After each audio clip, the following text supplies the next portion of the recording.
Saya masih berbincang bersama Ibu Rahmia Harniasari, akademisi Prasetya.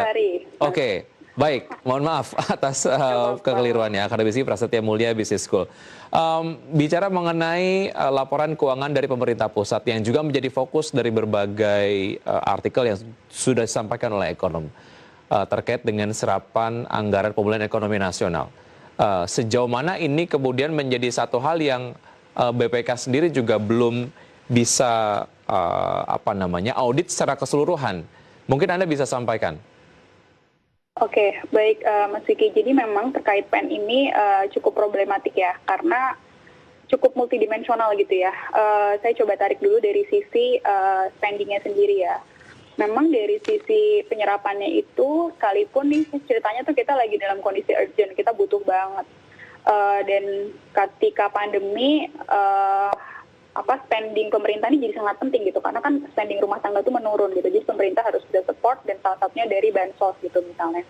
Tapi ternyata kan memang ada dua hal nih. Yang pertama, banyak mekanisme pencairan dan pelaporan terkait dengan PEN ini, pemulihan ekonomi nasional terkait COVID, itu belum dibuat dengan sempurna gitu ya. Jadi kita bisa bayangkan ketika aturannya aja belum lengkap, kita harus jalanin, kita harus spend gitu. Makanya kalau kita baca di LKPP yang kali ini, yang di semester 2, yang 2020, itu banyak sekali misalnya tercatat, misalnya kayak belum ada mekanisme tentang pengolahan anggaran PEN di Kementerian Keuangan, misalnya seperti itu. Ada beberapa poin tentang itu. Yang pertama.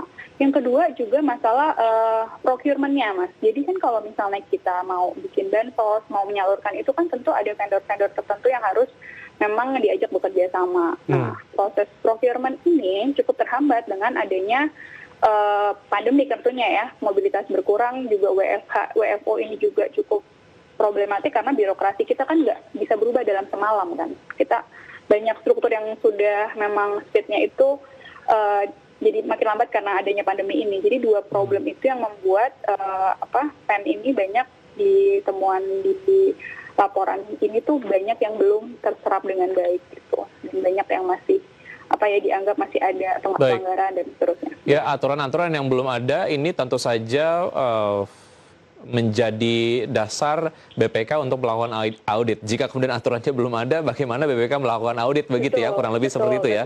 Iya. Baik, adakah kemungkinan terkait dengan serapan PEN ini tidak teraudit dan dampak paling signifikan lah ketika PEN ini tidak teraudit, apa yang bisa timbul, Bu Rahmia? Oke, baik. Jadi Mas, ini kita coba mempelajari juga apa sih audit BPK gitu ya. Sebetulnya kan BPK itu bisa membuat 3 jenis audit ya. Yang pertama tentunya laporan keuangan yang sering kita lihat. Yang kedua adalah kinerja. Dan yang ketiga adalah audit untuk hal tertentu ya.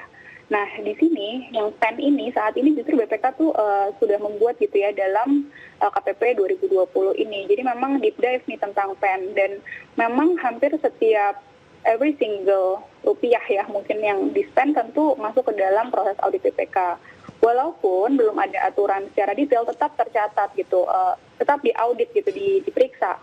Namun memang ada keterangan misalnya, jadi kalau di laporan keuangan kan ada namanya catatan atas laporan keuangan gitu ya. Misalnya ada aturan yang belum dibuat atau ada yang belum comply, itu pasti akan di-state gitu ya. Tapi tetap walaupun belum semua ada aturannya, tetap diaudit secara keseluruhan gitu. Karena memang ini anggaran APBN, anggaran negara, tidak mungkin dilewatkan harusnya.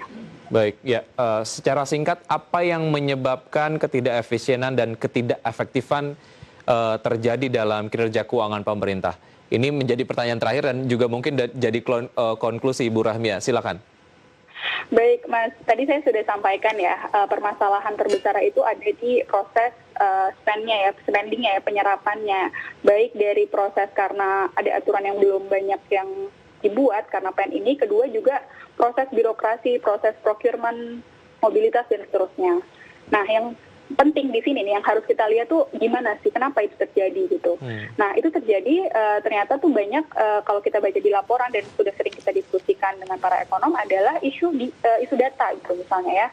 Jadi data yang masih ganda contohnya, terus kemudian ada perubahan struktur ekonomi sosial masyarakat yang berubah. Misalnya tadinya data orang-orang miskin yang 40 terbawah itu ada yang pada periode tertentu orang yang tadinya masih terhitung miskin ini dapat kerjaan, dia berubah ke orang yang tidak miskin. Dan sebaliknya ada yang misalnya jadi unemployment, dia harus masuk ke kelompok miskin. Nah, ini saya memberikan ilustrasi ya bagaimana data itu akhirnya harus banyak yang kita update dari waktu ke waktu, dan itu jadi problem dari spending ini, dari penyerapan. Nah, makanya kalau saya boleh closing juga nih, saya pengen kita tuh concern sama beberapa hal untuk menyelesaikan masalah-masalah penyerapan. Yang pertama itu digitalisasi, itu penting sekali gitu, karena sekarang kita juga sebenarnya udah menjadi saksi juga ya gimana ekonomi digital itu tumbuh dengan baik dan banyak pelaku-pelaku yang sebetulnya pemerintah bisa gandeng gitu ya. Menurut saya ini udah dimulai, tapi memang belum benar-benar optimal gitu ya. Jadi pemerintah mestinya bisa menggandeng pihak-pihak yang memang misalnya kayak private atau mungkin regulator untuk memastikan terkait dengan APBN ini baik dari sisi mengumpulkan pajak dari penerimaan maupun spending itu bisa terlaksana dengan baik. Baik, waktu kita sangat pendek, tapi penjelasan yang Anda sampaikan ini cukup membuat saya lebih mengenal lagi ataupun membuka pengetahuan ataupun cakrawala saya mengenai apa yang kemudian sudah dilakukan oleh BPK. Mungkin nanti kita kemudian akan mengadakan sesi berikutnya begitu ya untuk membedah ini. Masih banyak hal yang bisa kita eksplor. Baik, Bu Ramia, terima kasih sudah bergabung bersama kami di Market Review. Terima kasih atas point of view komprehensif Anda. Sehat selalu, sampai jumpa.